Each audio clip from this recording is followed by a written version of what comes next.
Oh, I wish I could actually say this to people and talk about this. I mean, most people from the past, from the old days, as they would say, the old days, would know that there were options with horseshoes. There wasn't just one. There was your average everyday road horseshoe, and then there was your rock horseshoe, and then of course there's the ice shoes.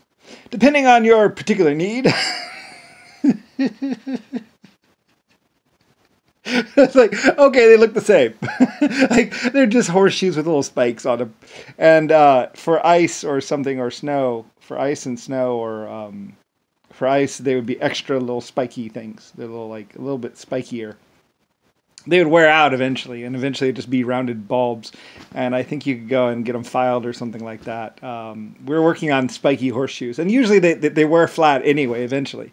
But on the and we tried some other kind, like some slanted cuts. They would put little slanted cuts in them, so they would be like a little bit, and they would kind of sharpen them a little bit with the files.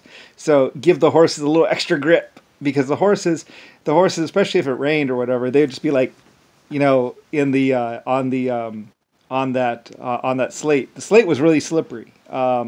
You wouldn't think it, but apparently it's really slippery. So I mean, I've never actually been there, but I know what my people went through. So the slate was really slippery. So we tried little spiky horseshoes. We tried little slit horseshoes to try and give those horses a little extra grip, so they could actually because if a normal horse walks on slate or rock or something, it'll tend to slip and it'll twist an ankle or bust a knee or something like that, and then usually they had to shoot it, and I didn't like that. So anyway, so we retrofitted them. Little horse. Yeah. Yeah, well, I had a slate mine. I had it went up. It started out with just 36 people, surveyors, going up there, and they found the slate, or they thought what's called, and they started excavating it. And then I hired on another 120 men, and of course they went with their wives, so they had children.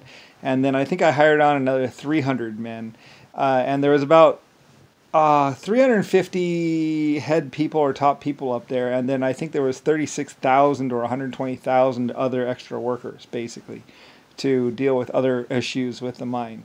And my top people were paid like 12 pittance, and then the lower people were paid anything from 4 pittance to 1 pittant a day, or something, or whatever. I tried to raise it up as time went on, and because money is basically based on, still money was kind of new, and realistically we made almost everything we needed. Like the slate mines, I'm pretty sure had their own farms, they had their own everything, pretty much their own water system.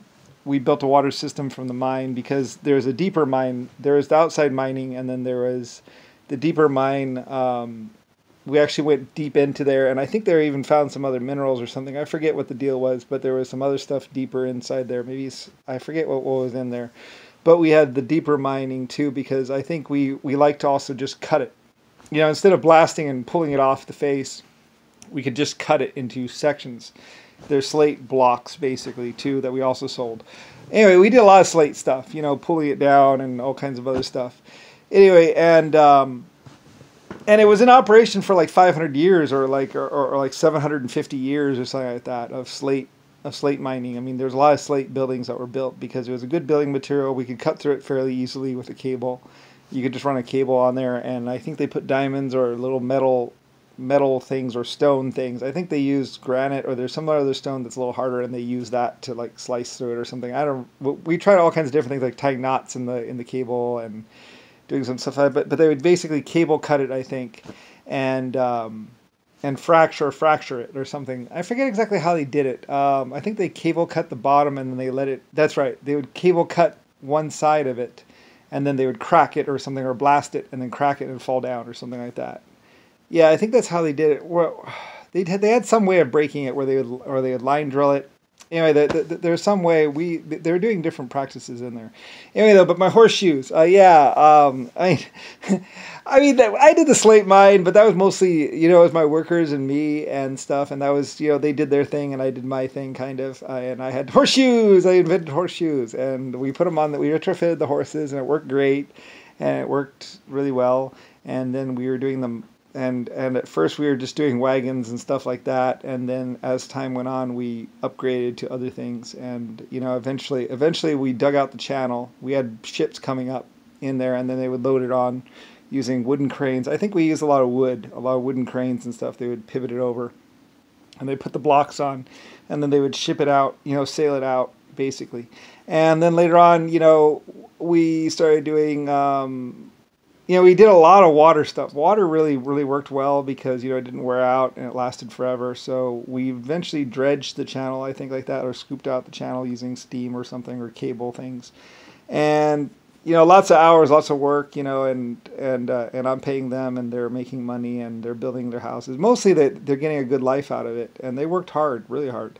And, and while that's going on, I have all kinds of other stuff going on too, not just the slate mine. So anyway, like I also had the copper mine and all these things, and I'm like investing like crazy. I'm investing in all these different things and buying them up, and buying more and getting more people to work for me and stuff like that. And Lucifer White Star Alliance is formed up.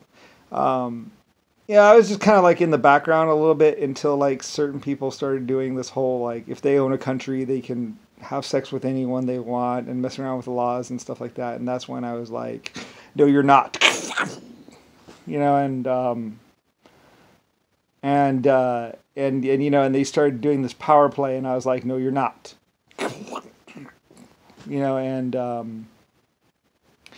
And then some other people were like, we are the Council of Britain, blah blah blah. And I'm like, you're my people, and you're and you're in my country. Anyway, and they wanted to do this and that, and I was like, no, you're not.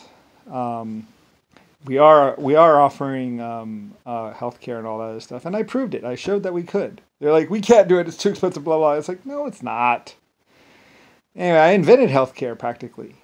Anyway, and then disagreements and fighting and liars and this and that and guns and the invention of guns, and everything gets all crazy, and I have to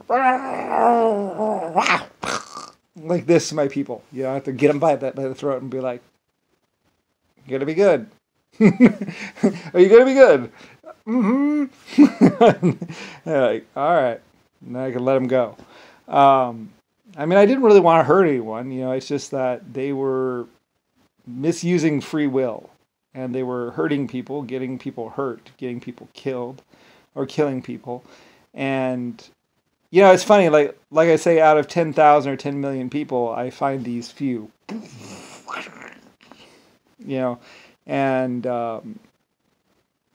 and basically, they were a problem. They were psychotic. And anyway, but my horseshoes and my slate mine, I love my slate mine. And the day I had ships taken there. I was like, I took the ships there, and because I had built ships, so I was like, slate mining, yeah.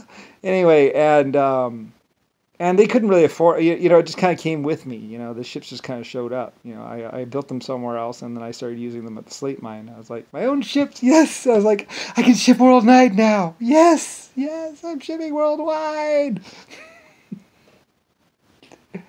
Anyway, I know it's stupid, but I mean, I had this building project or something somewhere else, and so I had ships, and so I was offering my slate worldwide, and they were really happy because suddenly they were worldwide. And the orders came in like crazy. I mean, they got a lot of orders, and they're being paid probably way more than 12 pittance. And the end, and I think that was some of the money that they tried to steal from those people because I mean, they were supposed to. I mean, I was only paying them 12 pittance because, well, that was all I could afford to pay. As later on, as time went on, well, I mean, I was doing worldwide, and that's another thing that they realized too is it's like, he's worldwide. It's like, yeah, I'm not just paying you. I'm paying for research. I'm paying for everything. But if I can, and I actually had accounts set up so where they would be taken care of, so they wouldn't go hungry. They wouldn't do anything. But like I say, I never relied on anyone. I was like, if I don't do it, then no one is. So like I said, I had the bread research going. I had other research projects going. I had bread ovens. I had this. I had that. I